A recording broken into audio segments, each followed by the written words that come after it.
जय गुरुदेव। अगर मेरी कोई बात ओके, गायत्री मंत्र से हम स्वाध्याय को स्टार्ट करते हैं।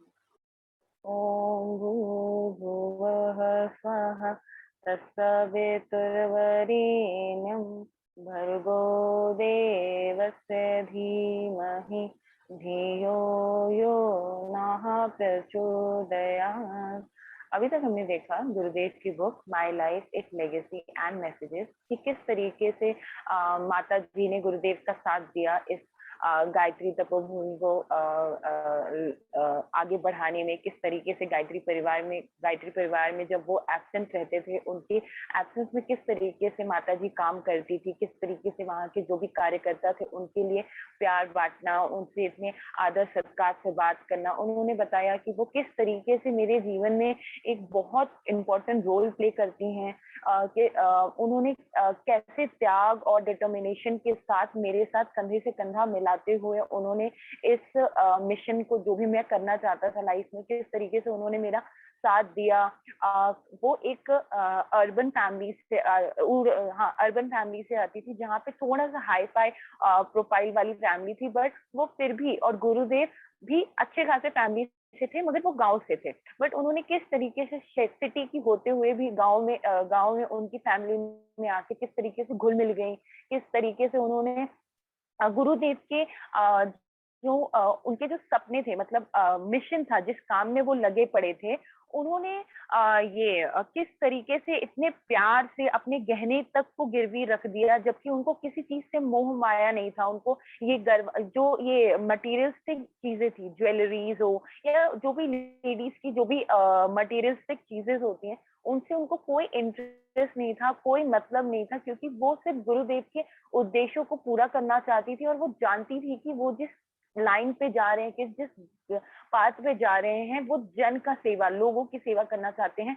और उस चीज के लिए उन्होंने कभी भी किसी भी चीजों के लिए मना नहीं किया। और जब जब गुरुदेव दूसरे जगह पे जाते थे, गायत्री की ही गायत्री परिवार गुरुदेव के काम के लिए ही, गायत्री को आगे बढ़ाने के लिए, तब तक उनके पीछे माता जी किस तरीके से लोगों को सहयोग करती थी, इन सब चीजों को हमने कल पढ़ा। अभी हम इसी को आगे बढ़ाते हुए, all these materialistic matter I have described only the factual aspects of this celebration, but the underlying mystery is confined within me.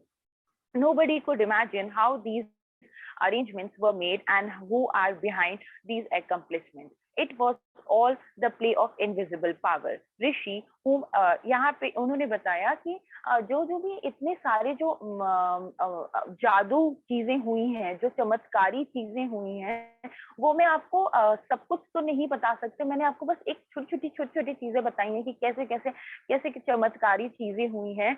उन सब का रीजन आपको नहीं पता चलेगा, बट उस सब का रीजन, उस चीज का जो कौन ये सब चीजें किया है, किसके वजह से ये सब हुआ है, ये अंदर मेरे दिल में, मेरे अंदर ही है। और उन्हीं के, उस महान पुरुष के वजह से ही इतनी बड़ी चमत्कारी चीजें हुई, इतने सारे मिशन, इतने बड़े बड़े मिशन स्टैब्लिश हुए, इतने बड़े बड़े जो भी कार्य जो हमें, मुझे एक टाइम पे टेंशन दे रहा था बट वो चुटकियों में हो गया, वो सब मेरे परमात्मा, मेरे भगवान, मेरे गुरु की वजह से हुआ है। मगर वो आप लोगों को इतना समझ में नहीं आएगा।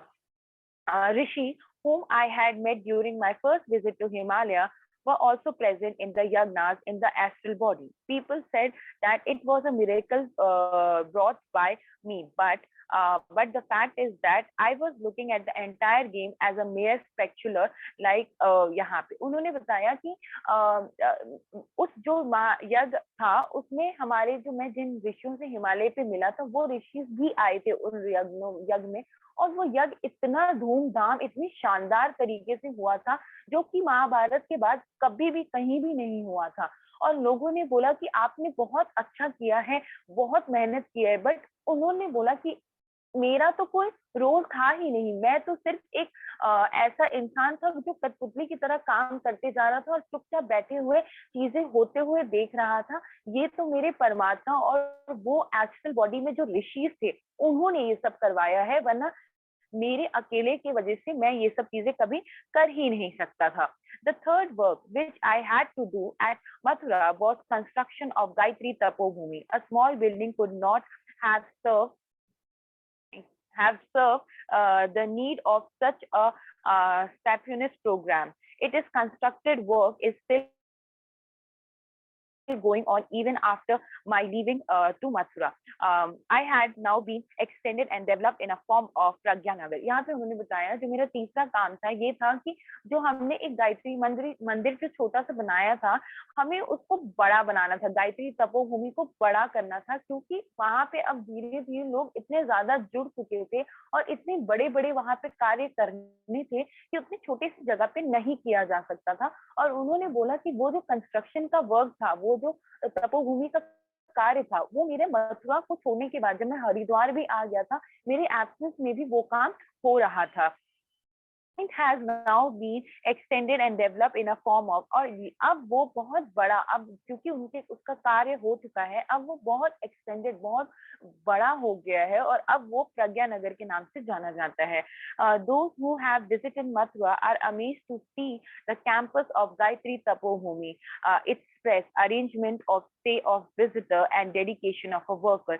जो लोग मथुरा जाते हैं, जो लोग वहां पे विजिट कर चुके हैं, वो लोग हैरान हो जाते हैं वो गायत्री तपोभूमि देख के, वो जो प्रेस जहाँ पे हम लोग बुक प्रिंट कराते हैं वो देख के, और वहाँ के कार्यकर्ताओं के लगन देख के। वहाँ के लोग वो इतने प्यार से लोग वहाँ पे कार्य करते हैं कि आप लोग वहाँ पे जाके अमेज हो जाएंगे। उसी चीज का व्याख्यान गुरुदेव ने यहाँ पे किया है।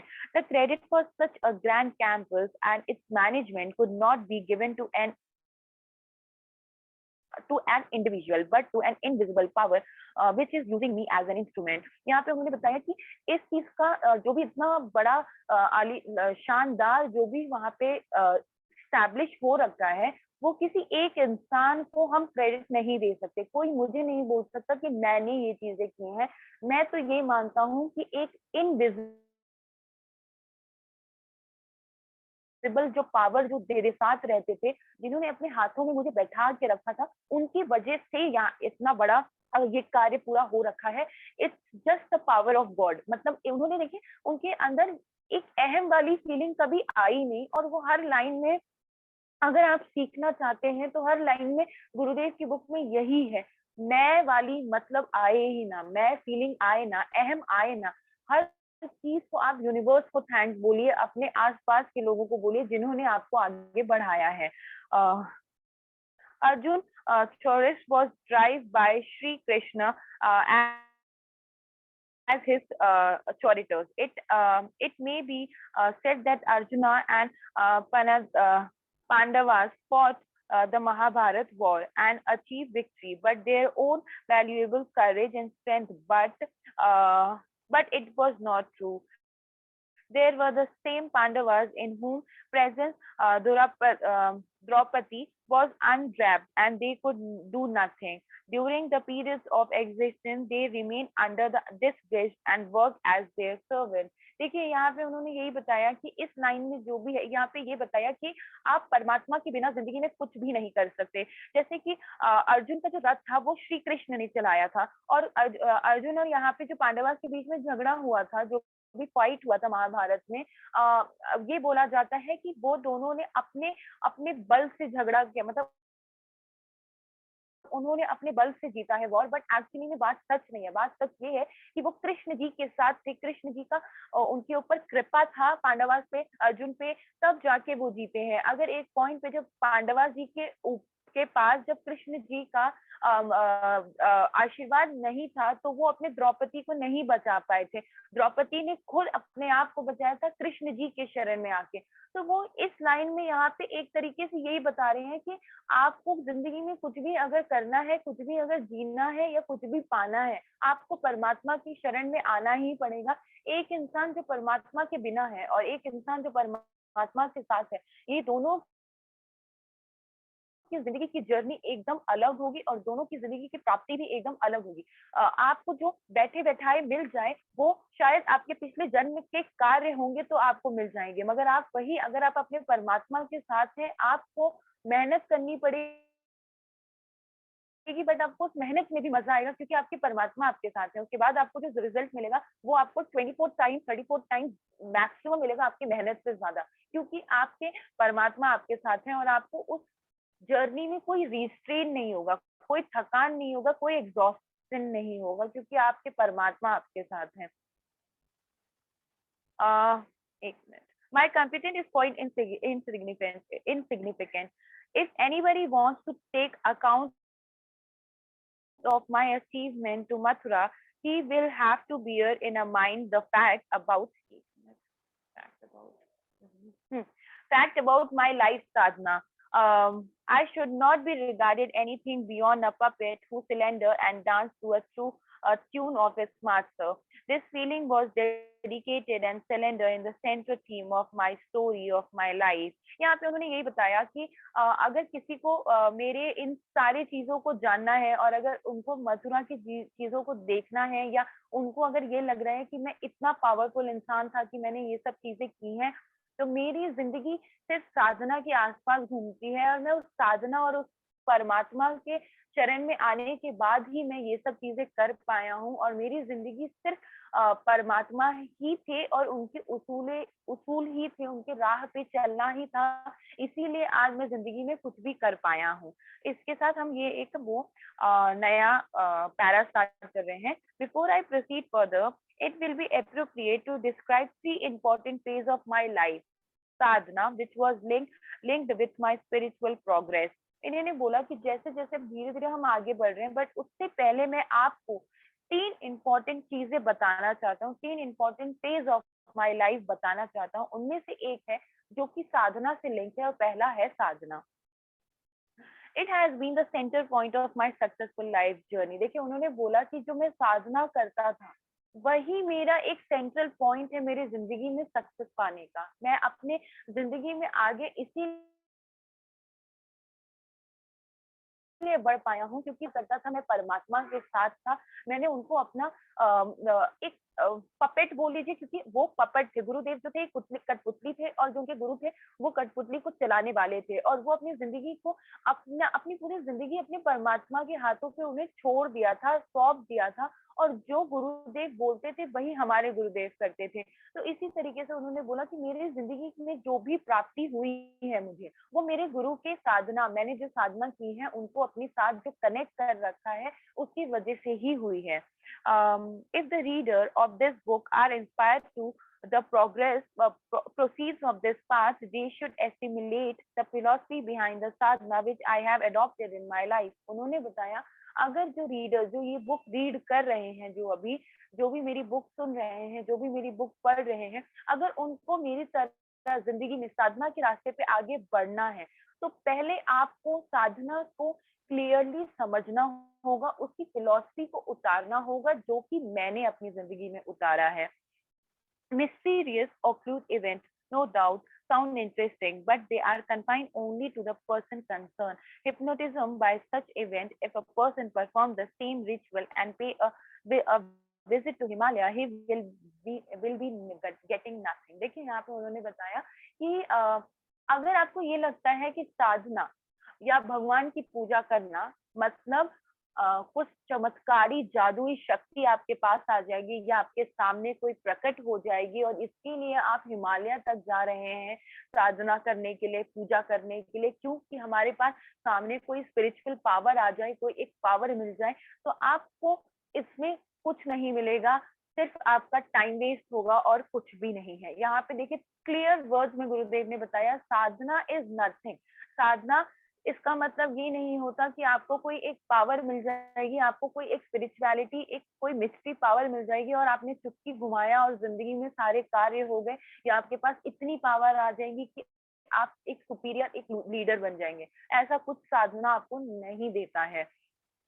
The most important lesson which my soul has learned living in this body is a true upasana, worship, correct life sadhana and aradhana, which means service of humanity. उन्होंने बोला कि मैंने जो जिंदगी में इस बॉडी में रहते हुए जो तीन चीजें जिंदगी में सीखी, जो एकदम मेरे आत्मा ने सीखी, और ये मेरी जिंदगी के लेसन हैं, वो है साधना मतलब वर्शिप, भगवान की पूजा करना, और उपासना मतलब भगवान की पूजा करना, और साधना और आराधना, ये दो चीजें सीखी जिसमें आप ह्यूमैनिटी को अपनाते हैं, जहाँ पे आप इंसानियत अपनाते हैं, इंसानों की हेल्प करते हैं, इंसानों को सही तरीके से उनको आगे बढ़ाने के लिए जो आगे मार्ग में करते हैं, वो होता है असली 3 फेज, और इसको आपको जिंदगी में सीखना ही होगा। That is upasana, sadhana and aradhana. अगर आपने इन 3 को सीख लिया जिंदगी में, तो आपकी जिंदगी की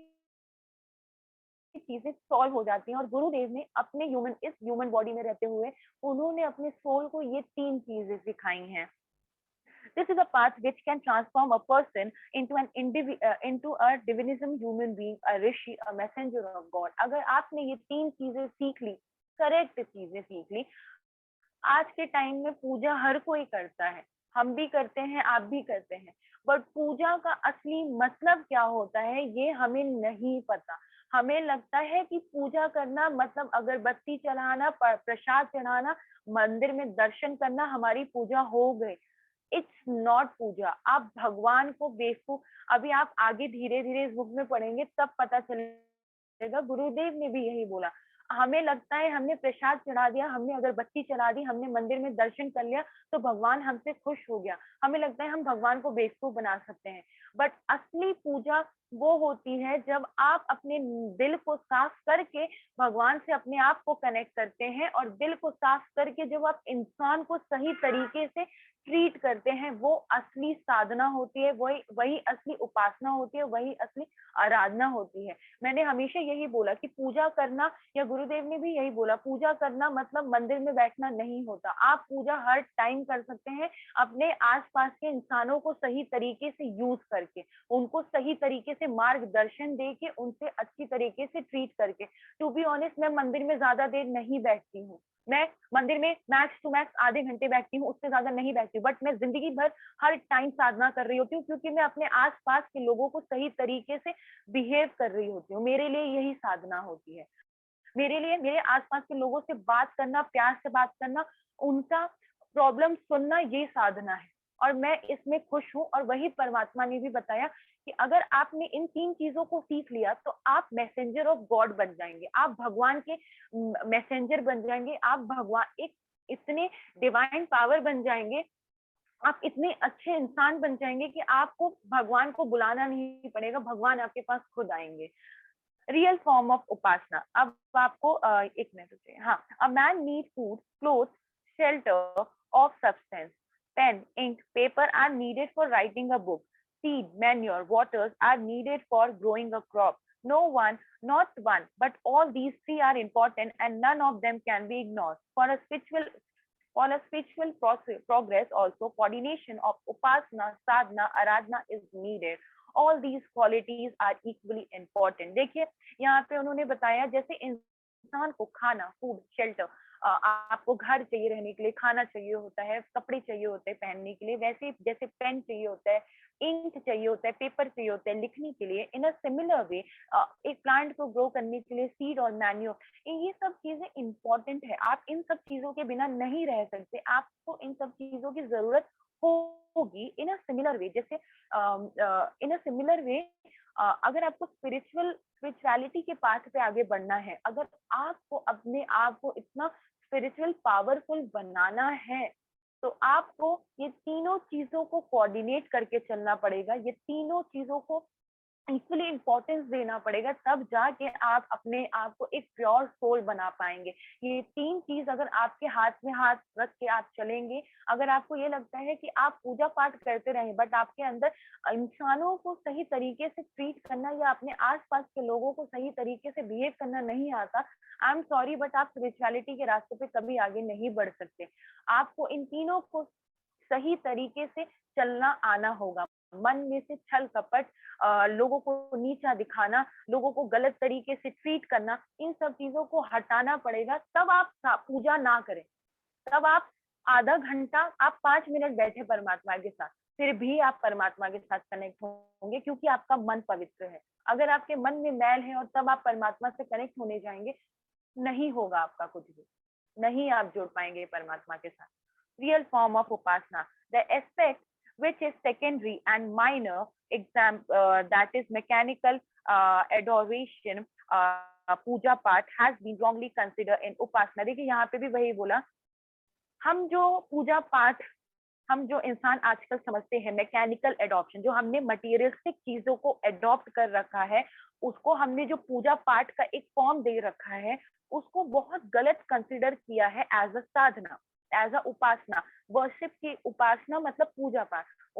हम जो आजकल मटेरियलिस्टिक चीजें अपना चुके हैं पूजा के लिए, वर्शिप के लिए, वो एक गलत बात है। हम गलत चीजें ने हमने गलत उठा रखा है। Offering of some stale material to the divinity and doing certain rituals and overt acts of worship are considered as puja. To chant and praise of God is known as part. Sweet, coconut, cardamom, etc. are present and offered to the god and deity as if he lacks such articles, and by offering them he will be overwhelmed with Joy. देखिए यहाँ पे उन्होंने यही बताया गुरुदेव ने कि हम जो छोटी छोटी मतलब जैसे हम जो पूजा पाठ में हमने जो चीजें चढ़ा दी है ना, और हमने जो पाठ मतलब हमने कुछ मंत्र पढ़ लिया, तो इसको हम पूजा पाठ समझते हैं। और हम जो प्रसाद, स्वीट, कोकोनट ये सब चढ़ाते हैं हम भगवान को, तो हमें लगता है इधर लाइन में यही दिया है कि हम भगवान, गुरुदेव बताना चाहते हैं, हमें लगता है जैसे कि भगवान के पास इन सब चीजों की कमी है और हम प्रसाद चढ़ाएंगे तो भगवान हमसे खुश हो जाएगा, तो हमें आशीर्वाद दे देगा। तो ये हमने जो कॉन्सेप्ट बना रखा है कि प्रसाद हम चढ़ाएंगे, हम जब अगरबत्ती चढ़ाएंगे तो भगवान खुश होंगे और हमें आशीर्वाद देंगे, ये बहुत बड़ा गलत कॉन्सेप्ट है। People think that just as a ruler in the puff up on hearing Bradic poetry in his praise for a brad, God will fulfill their worldly desire by such an adoration. यहाँ पे उन्होंने बताया जैसे पुराने जमाने में जो राजाओं का महफिल होता था और उसमें जो कोई इंसान आते थे और उनके पोइट्री की वजह से उनको मार उनके पोइट्री में उनकी तारीफ करते थे, तो राजा खुश हो जाते थे और उनको खुशी में पैसे दे देना या अपने गले से कुछ गहना उतार के दे देना। तो यहाँ पे इस फ्रेज को कॉन्टेक्स्ट को यूज करते हुए गुरुदेव ने बताया कि हमें भी यही लगता है हम इंसानों को कि हम परमात्मा को ये सब चीजें चढ़ाएंगे तो वो इतने खुश हो जाएंगे कि हमें मतलब आशीर्वाद दे देंगे, मगर ये जो कॉन्सेप्ट है ये कंप्लीटली गलत है। एक मिनट, हाँ, such peoples are totally ignorant about the true nature of God here. True, ne- true nature of God, sorry, true nature of God here, and consider him to a super person who could be fooled like a child। यहाँ पे उन्होंने बताया कि ऐसे जो लोग, ऐसे सोच वाले जो लोग होते हैं, ऐसे लोगों को परमात्मा हमेशा इग्नोर ही करते हैं, ऐसे ऐसे लोगों को, क्योंकि उनको लगता है कि क्या बच्चे भगवान, ये क्या बच्चे हैं जो इनको जो छोटे छोटे ये खाना पीना दे देंगे तो आप भगवान को, आप सुपर नेचर जो पावर है उनको आप बेवकूफ बना देंगे और उनसे आप अपना आशीर्वाद ले सकेंगे। ये जो जो टॉपिक है, जो ये है, ये पूरा गलत है। They think that God can be consoled to fulfill their desire, proper and improper, just and unjust. The common man is a victim of an illusion, and so-called bhaktas beg wealth, success, heaven, literature, siddhis from the god. यहाँ पे उन्होंने बताया जो हम इंसान हैं वो पूरे इल्यूजन से भरे हुए हैं, बहुत बड़ी गलत फहमियों से भरे हुए हैं। हम एक इल्यूजन बना के चलते हैं कि हम ये पूजा पाठ करेंगे तो हमारे को ये सिद्धि मिलेगी, ऐसे करेंगे तो हमें ये मिलेगा। उन्होंने यही बताया कि वो सिर्फ परमात्मा से अपने लिए धन दौलत सक्सेस यही मांगने आते हैं और उनको लगता है कि हम जब पूजा पाठ करेंगे तो हमें ये सब चीजें मिलेगा। जबकि ये जो कॉन्सेप्ट है, ये जो लोग सोचते हैं, ये एक क्रेजीनेस है, ये इनका पागलपन है, जबकि ऐसा चीजें कुछ होता नहीं है। Some people are crazy after seeing God with a physical eye. Among people who are engaged in counting beads and burning in candle sense, a majority belongs to this category। देखिए इसमें उन्होंने बताया कि ऐसे लोग जो, इसमें कई लोग ऐसे होते हैं जो इस पे ध्यान देते हैं पूजा करते टाइम पे कि हमने कितनी मालाएं पढ़ी और कितने हमने हवन की या कितनी अगरबत्ती जलाई। तो ऐसे लोग जब परमात्मा को एक्चुअली में देखेंगे तो वो क्रेजी हो जाएंगे, वो पागल हो जाएंगे अगर ऐसे लोगों ने एक्चुअली में परमात्मा को देख लिया, क्योंकि उन लोगों को स्पिरिचुअलिटी का रास्ता नहीं पता और उनको ये लगता है कि ये सब बात करने से हमारे पूरे मनोकामना पूरी हो जाएंगी, हम सिद्धि को प्राप्त कर लेंगे। बट ये जो कॉन्सेप्ट है ये बहुत गलत है। some are often a still cheaper formula. They think that similarly by seeing an idol in the temple or having a darshan of saint, they can fulfill their ambitions. Such a native belief are prevalent in the society. उन्होंने बोला कि कुछ लोग होते हैं, उनमें से कुछ साधक ऐसे होते हैं जो ये सोचते हैं कि हमने अगर मंदिर का दर्शन कर लिया, जाके अगर परमात्मा को मंदिर में जाके अपना सर झुका के आ गए तो हमारे डिजायर पूरे हो जाएंगे। और आज के टाइम पे हमारी सोसाइटी में ऐसी चीजें, ऐसी बिलीफ बहुत ज्यादा है, बट ये हमने उपासना को बहुत गलत वे में ले लिया है। It could be clearly understood that a really worthwhile thing is bounded to cost more. If a person wants to be included in the central cabinet, he has to get himself elected as a member of parliament. The meaning of upasana is to sit close by. It is not like a railway passenger who jollies and push each other to get into the train somehow. देखिए इसमें उन्होंने ये बताया कि आपको जैसे अगर एक पार्लियामेंट का मेंबर बनना है तो आपको उसके लिए इलेक्शन लड़ना पड़ेगा और तब जाके आप पार्लियामेंट में बैठ सकते हैं। इन अ सिमिलर वे अगर आपको स्पिरिचुअलिटी के रास्ते पे जाना है तो आपको परमात्मा के साथ कनेक्ट होना पड़ेगा, ना कि जब आप रेलवे स्टेशन पे जाएं और ट्रेन के डब्बे में घुसने के लिए लोग जब एक दूसरे को धक्का मार रहे होते हैं और सोचते हैं कि कैसे भी करके अंदर चला जाऊं, वो उस तरीके से अगर आप सोचते हैं कि एक दूसरे को धक्का मारें या एक दूसरे को ऐसे पीछे खींचते हुए अगर आपको लगता है कि आप स्पिरिचुअलिटी के रास्ते पे जा पाएंगे, तो ये बहुत गलत कॉन्सेप्ट है। अगर आपको परमात्मा और स्पिरिचुअलिटी के रास्ते में जाना है तो आपको सबको साथ में लेके चलना पड़ेगा। अगर सबको साथ में नहीं लेके चल सकते तो मतलब एटलीस्ट दूसरों का हानि ना करें और अपने रास्ते पे सिर्फ अपने कार्य पे करते रहें, ना कि किसी और को हैम्पर करें, किसी को मेंटली या किसी तरीके से आप परेशान करें और तब आपको लगे कि आप स्पिरिचुअलिटी के रास्ते पे जा पाएंगे। नहीं, आपको अपना कार्य करते रहना है और अपने रास्ते पे आगे बढ़ते रहना है। It is like a two blossom stem who have two bodies with one mind and one soul sitting together. It's such initiative, in such intimacy, one has to surrender to other. The devotees, bhakta, has to mold their life and surrender himself to will of a God. साधना, उपासना और आराधना है क्या? उपासना क्या होता है? उपासना actually में ये होता है दो बॉडी एक जान, इसे कहते हैं उपासना। आपके सामने आपका परमात्मा है, आप उनके सामने बैठे, बट आपका जो सोल है दोनों का एक हो, एनर्जी दोनों की एक हो और दोनों साथ में बैठते हुए भी दोनों का दिमाग एक जैसा चलता हो, उसे कहते हैं उपासना। इतना इतना इंटरमेट, अगर आप अपने आप को इस तरीके से परमात्मा के उद्देश्यों के साथ, परमात्मा की जो जिंदगी जीने का तरीका है उसमें अगर अपने अपने आप को मोल्ड कर लिया, उसमें अगर अपने उस ढांचे में अपने आप को ढाल लिया, तब आप असली उपासना कर रहे हैं, तब आप असली में उपासना के रास्ते पे आगे बढ़े हैं और धीरे धीरे करके आप स्पिरिचुअलिटी के रास्ते में आगे बढ़ेंगे। ये होती है असली उपासना, ये होती है असली साधना और ये होती है असली आराधना। आप जैसे जैसे अपने आप को अपने परमात्मा की विल के हिसाब से अपने आप को मोल्ड करते जाएंगे, वैसे वैसे आप अपने परमात्मा से इस तरीके से जुड़ जाएंगे जैसे दो शरीर एक जान, और तब आप उस रास्ते में आगे बढ़ेंगे। तो आज के लिए हम इसी को यहाँ पे ही समाप्त करते हैं क्योंकि टाइम हो चुका है। अगर आप में से किसी को अगर कोई विचार रखने हैं तो मोस्ट वेलकम, अदरवाइज हम शांति पाठ कर लेते हैं।